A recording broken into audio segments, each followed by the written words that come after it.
ரஷ்யாவில் மருத்துவம் பயில சிறந்த ஒரு அரிய வாய்ப்பு. வெளிநாடுகளில் மருத்துவம் பயில சிறந்த முறையில் உதவுகிறது ஏஜே ட்ரஸ்ட் கல்வி குழுமம். பள்ளிகள் மற்றும் வழிபாட்டு தலங்களில் இருந்து 500 மீட்டர் இடைவெளியில் உள்ள மதுக்கடைகளை அதிகாரிகள் ஆய்வு செய்து அகற்றி வருவதாக அமைச்சர் ராஜேஷ்குமார் தெரிவித்தார்.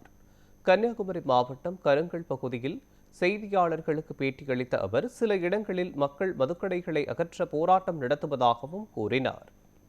தமிழ்நாடு முழுவதும் 717 கடைகள், அதாவது அந்த கடைகள் எப்படி அடைக்கப்படணும்னா 500 மீட்டருக்கு உள்ளால ஆலயங்களோ கோயில்களோ அல்லது பேருந்து நிலையங்கள், பள்ளிக்கூடங்கள், மக்கள் அதிகமாக புழங்கக்கூடிய பகுதி, இப்படிப்பட்ட பகுதிகள் 500 மீட்டருக்கு இடைவெளியில் ஒரு டாஸ்மார்க் இருந்தால் அந்த கடையை அகற்றுவேன்னு சொல்லி 717 கடையை வந்து ஐடென்டிஃபை பண்ணி அதை மாற்றிருக்காங்க. கன்னியாகுமரி மாவட்டத்திலையும் கடைகள் மூடியிருக்காங்க.